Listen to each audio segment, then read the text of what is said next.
2차 시에서는 미세 플라스틱에 대해서 강의하도록 하겠습니다. 1차 시에서 잠깐 언급했지만 플라스틱 소비가 지속적으로 늘어나고 있습니다.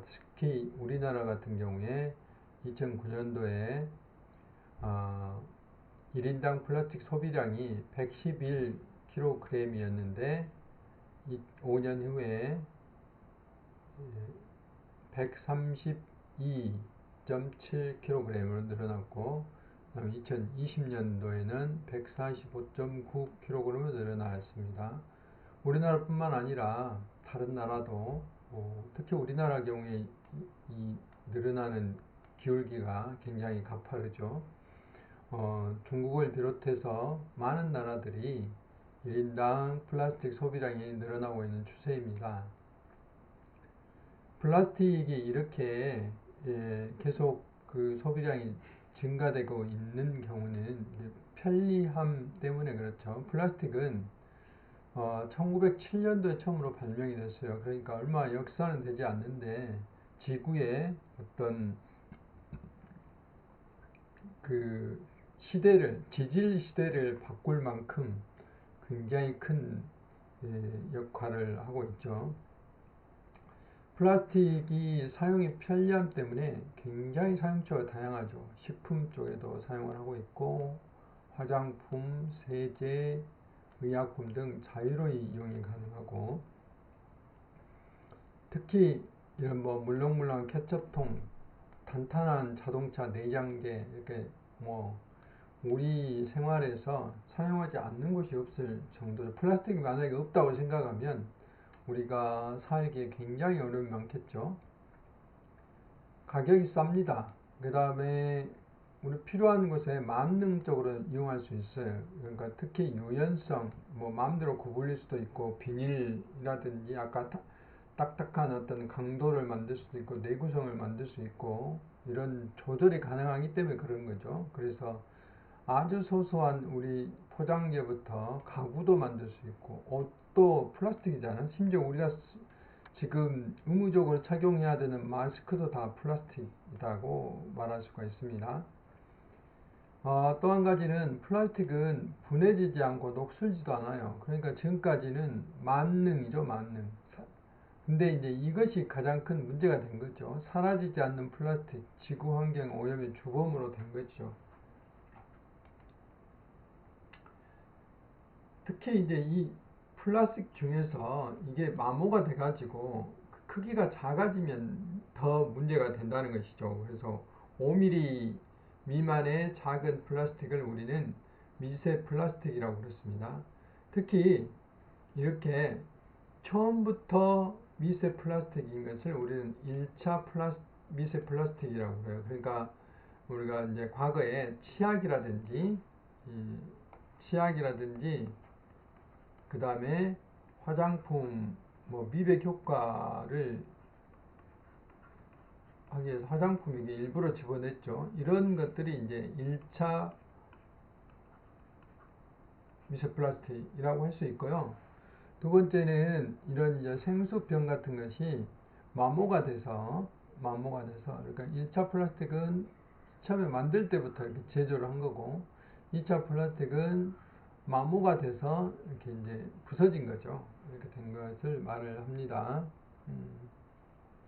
그래서 제품 부서지면서 생긴 2차 플라스틱이라고 이야기를 할 수 있습니다. 지금은 이제 사용이 금지됐지만 치약이나 세정제, 스크럼 이런 게 제품 150ml에 약 280만 개 미세 플라스틱이 함유될 정도로 플라스틱 우리는 광범위하게 사용을 했어요. 다시 한번 이제 그림으로 보면은 제조 당시부터 5mm 이하의 어떤 플라스틱 집어넣는 거 이런 것들을 이제 마이크로 비드라고도 해요. 마이크로가 작다는 뜻이죠. 마이크로 비드인데 이거는 1차 플라스틱이다 라고 이제 이야기를 할 수가 있습니다. 그 다음에 2차 미세 플라스틱은 이런 페트병이나 이런 게 부서지고 쪼개져서 마모가 돼서 만들어진 것들이라고 이야기를 할 수가 있습니다. 미세 플라스틱 발생 요인은 앞에서 말씀드렸다시피 사용처가 굉장히 다양하기 때문에 그 사용처가 바로 이제 플라스틱의 발생 요인인 것이죠. 바다로 유입되는 미세 플라스틱의 96.3%가 육지에서 이렇게 원인이 된다는 것이죠. 제일로 많은 게 옷입니다. 옷. 합성 섬유 세탁물이라든지 이런 데서 빠져나오는 게 35% 정도 되고요. 그 다음에 28%는 타이어 마모죠. 타이어 마모 도로에서. 그 다음에 도시 먼지 속에도 이제 뭐 각종 플라스틱이 섞여져 있겠죠. 여기에 24% 정도가 들어있고, 도로의 페인팅이라든지 이런 쪽, 우리 뭐 그 도로 표지판이라든지 뭐 또 그 도로에 차선 표시 있잖아요. 이런 것들. 선박의 코팅, 녹슬지 말고 뭐라고 해놓은 이런 코팅제들, 그 다음 개인 용품도 우리 치약이라든지 세정제 이런데 플라스틱이 나온다 이 말입니다.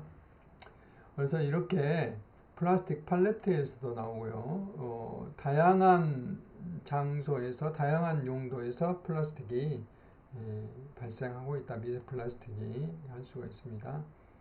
마이크로비드 앞에 설명드렸죠. 1차 플라스틱과 같은 말이다.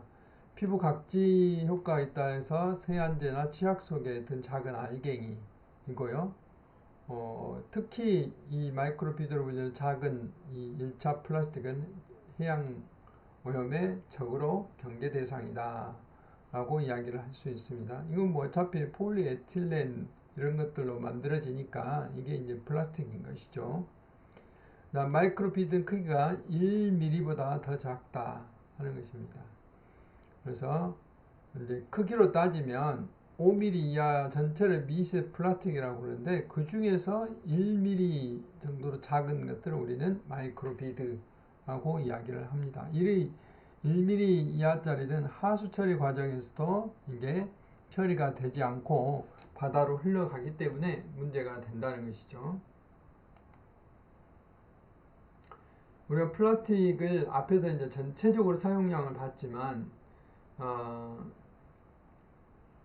전 세계에서 전 세계 바다에 5조 개 이상 약 26만 톤 정도가 전 세계 바다에 플라스틱이 있을 것이다 라고 이제 추정을 해보는 거죠. 이건 일일이 다 조사할 수 없기 때문에.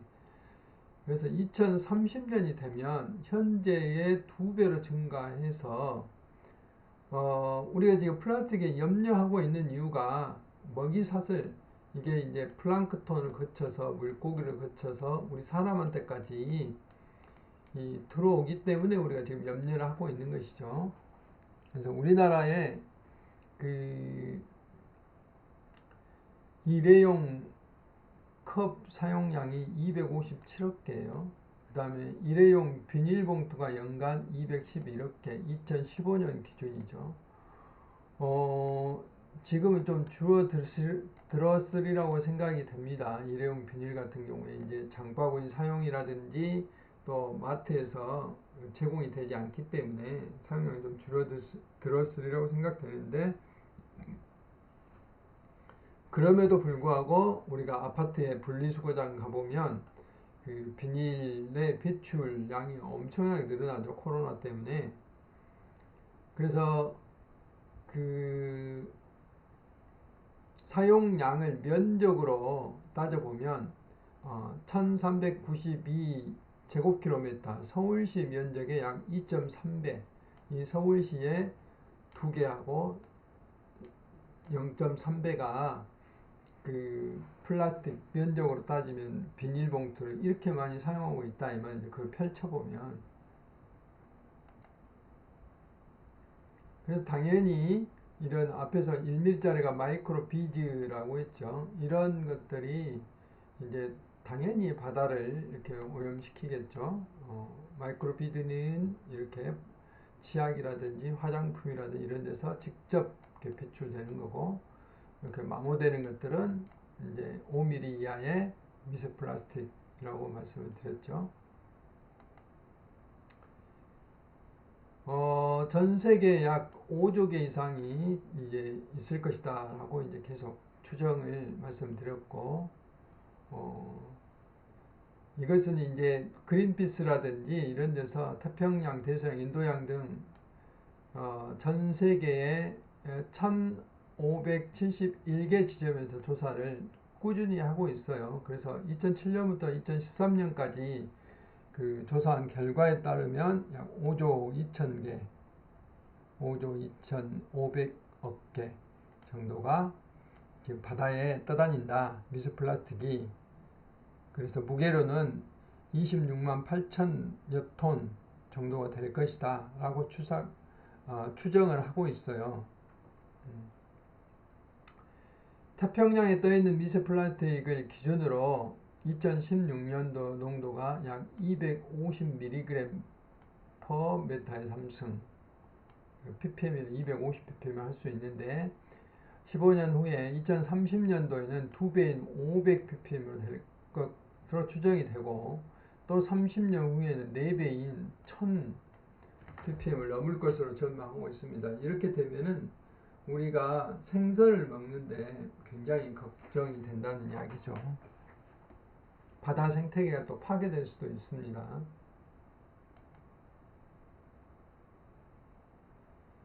특히 이제 계속 조사를 해보면 이런 바다 생물 체내에 플라스틱이 발견되는 거죠. 2015년도에 일본 도쿄에서 잡은 멸치 64마리 중 49마리의 몸속에서 미세 플라스틱이 발견됐다 이 말이죠. 그 다음에 호주의 연방과학산업연구기구에서 이런 새들, 알바트로스, 그 다음에 갈매기, 펭귄, 이런 거 186종의 바다새의 먹이 형태, 그 다음에 해양 플라스틱 관련 자료를 종합해서 분석해 보니까 얘들이 2050년이 되면 99.8%가 플라스틱을 먹게 된다고 예측이 됐어요. 그래서 물고기보다 미세 플라스틱이 더 많게 된다는 이런 암울한 예측도 하고 있습니다. 미세 플라스틱이 여정이라고 하는데, 여정이라는 게 어떻게 바다까지 오는가 하는 건데요. 1차 플라스틱은 이런 세정지라든지 이런 데서 우리가 사용을 하고, 이거 이제 하수 처리장으로 가게 되면 이게 걸러지지 않고 플랑크톤으로 가죠. 또 2차 플라스틱은 우리가 이런 칫솔이나 페트병, 마스크 이런 걸 버리게 되면 햇빛에 의해서 이게 분해가 돼요. 쪼개지죠. 그러면 역시 이제 미세 플라스틱이 되는 거죠. 1차 플라스틱과 2차 플라스틱이 합쳐져서 바닷속에 들어오면 플랑크톤들이 먹게 되는 거죠. 실제 이 증거들은 뒤에서 보여드리겠습니다.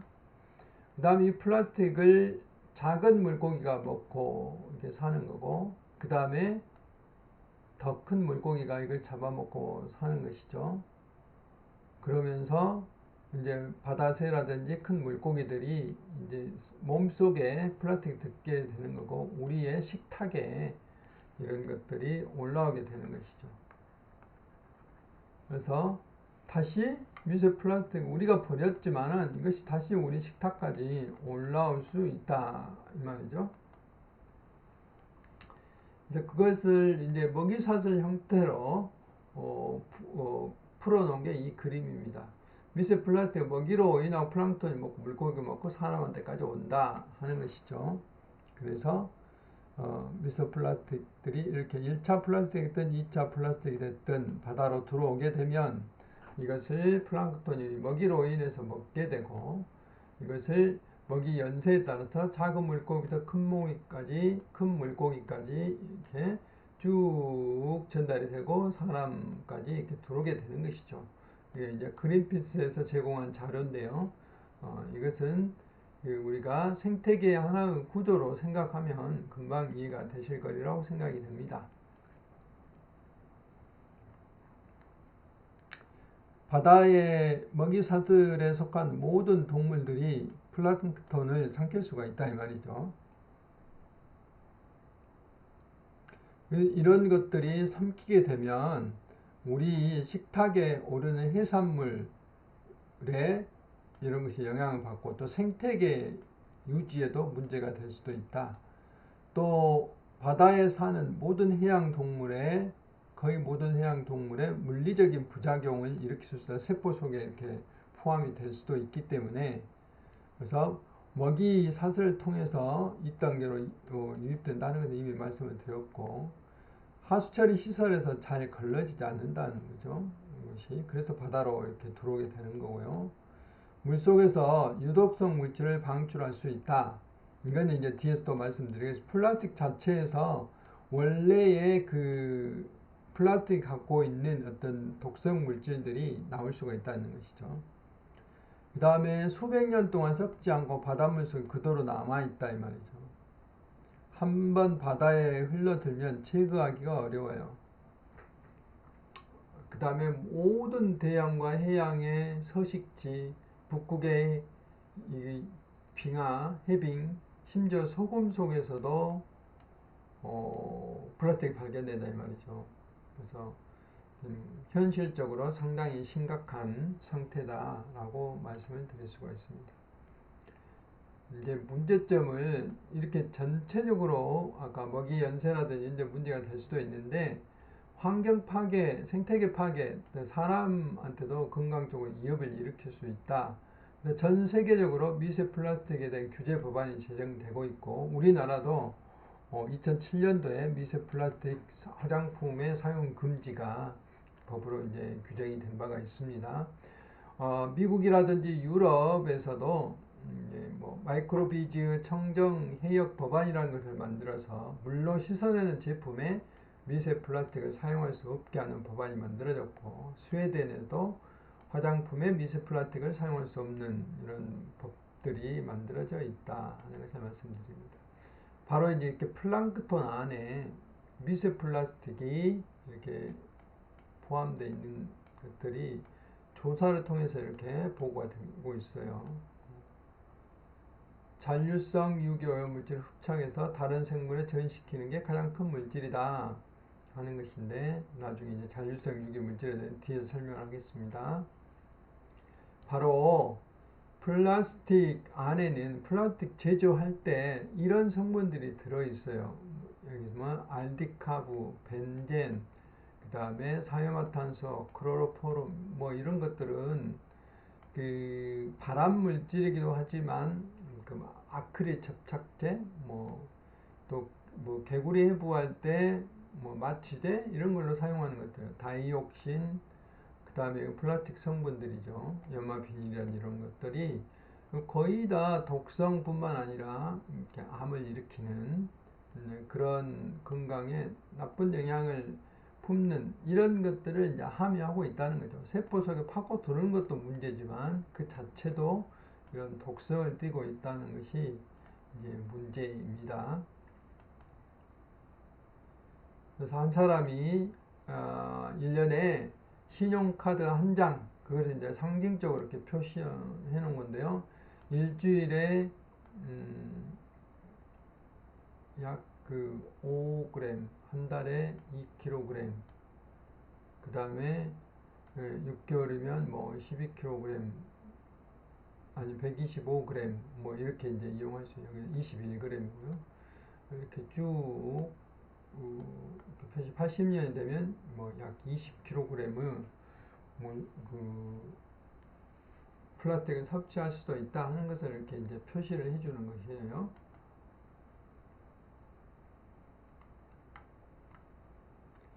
그리고 실제로 미세 플라스틱 검출된 사례를 보면 9개 국가의 11개 브랜드의 생수에서도 이 수돗물이 미세 플라스틱이 검출이 됐다 하는 이제 보도가 있어요. 그 다음에 이 1리터당 약 10.4개 정도가 생수에서도 검출이 된 바가 있다. 물론 이제 우리나라 이야기가 아니고 외국의 이야기입니다만 우리나라도 좀 어느 정도 염려해야 되지 않을까 하는 것이고 물고기의 새끼, 이걸 치어라고 그래요. 여기 치어는 꼭 플랑크톤처럼 생겼죠. 이 치어 안에도 여기 지금요 미세 플라스틱이 보이잖아요. 이렇게 어, 치어 안에서도 플랑크톤들이 이렇게 보인다 이 말이죠. 이것은 이제 새우라든지 플랑크톤을 섭취하기 때문에 보인다. 생태적으로도 문제가 되는 것이고,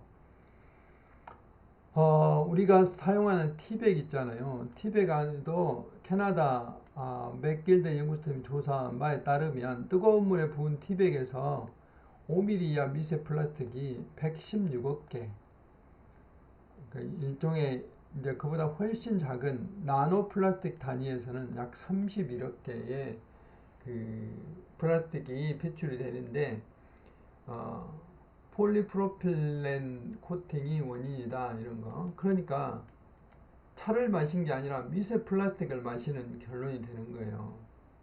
이게 이제 천으로 된 거, 이런 걸 사용한다든지 종이로 된 것을 사용해야 되겠죠. 소금에서도 미세 플라스틱이 나왔다. 100g당 개설 조사했더니 프랑스산이 242개, 우리나라 국내산도 28개, 중국산이 17개.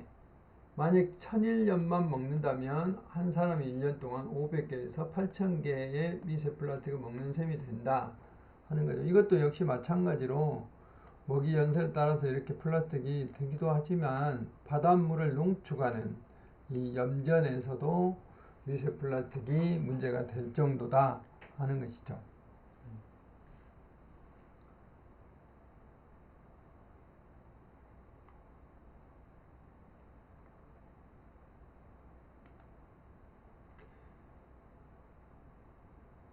그래서 우리나라는 그 일회용 용품이라는 플라스틱 줄이기 위한 법을 만들고 여러 가지 제도를 만들고 노력을 많이 하고 있어요. 그래서 이렇게 일회용 컵이라든지 일회용 접시, 일회용 용기, 일회용 나무젓가락 이쑤시개, 일회용 수저, 포크, 라이프, 비닐 식탁보 이런 것들을 이제 금지를 시킨 거죠. 그런데 코로나의 그 대유행이 발생함으로써 그 감염의 그 우려가 있기 때문에 일시적으로 지금 사용하도록 허용을 하는 상태예요. 그러다 보니까 이제 엄청나게 많은 코로나 이전의 일회용 사용용품 때보다 엄청나게 많은 양의 비닐이 지금 사용되고 있는 것을 우리는 체험을 할 수가 있어요. 근데 이제 보시다시피 여러분들 배달 음식 시킬 때도 뭐 포크라든지 이 플라스틱 숟가락들, 젓가락들은 뭐 빼달라고 요구하는 운동도 하고 있고요. 또 텀블러를 사용해서 그 커피를 가서 받는다든지 이렇게 하는 경우도 있고요. 심지어 일회용 빨대 같은 경우는 종이로 이제 만들어서 공급하는 그런 업소도 많이 있죠. 이런 것을 우리가 실천해 나가야 되는데 지금 코로나 때문에 상당히 어려움이 많이 있습니다.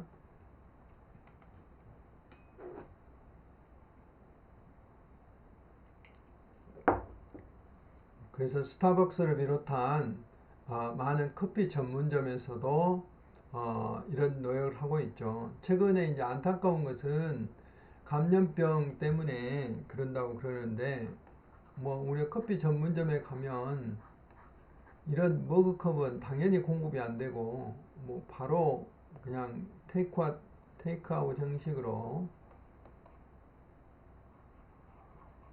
그걸 그냥 종이컵에다가 바로 주죠. 또는 아이스 같은 경우에는 이제 플라스틱 컵에다 주는데요. 요즘 뭐 묻지도 않고 바로 주잖아요. 이렇게 되다 보니까 일회용 플라스틱 사용량이 굉장히 많이 늘어나고 있어요. 그래서 이제 많은 업체, 시민단체 또는 뭐 플러깅 이런 운동들, 그런 제로 웨스트 운동들 이런 것들이 이제 활발히 일어나고 있고 이렇게 공공기관에서는 아예 일회용 용품을 사용할 수 없도록 뭐 조례로 금지한다든지 이런 일들이 이제 꾸준히 일어나고 있죠. 사무실에서 종이컵 사용하지 않는다든지, 회의나 행사 시에 이런 그 일회용 컵이라든지 이런 걸 사용할 수 없게 한다든지, 이런 것들이 이제 꾸준히 그 제도화되고 있어요. 또 구내 매점이나 또 불가피하게 사용된 종이컵은 이제 분리수거를 한다든지, 이런 노력들이 공공기관에서 이루어지고 있는데, 공공기관뿐만 아니라 우리들도 이제 여러 가지 이 현장에서도 이런 노력들을 해야 되겠습니다.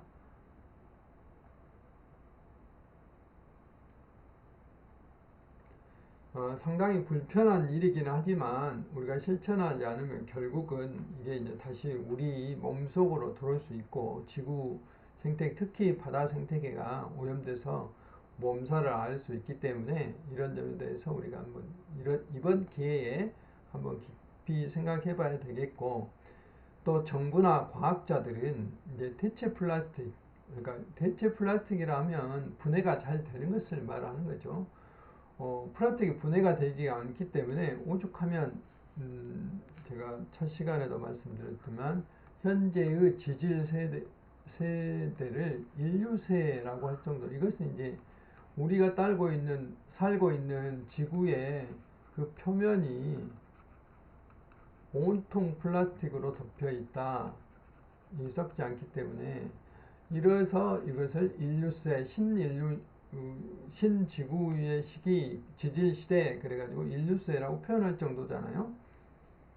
그래서 이제 설탕과 이산화탄소로 어떤 신소재를 만든다든지, 이런 대학에서 연구가 이루어지고 있어요.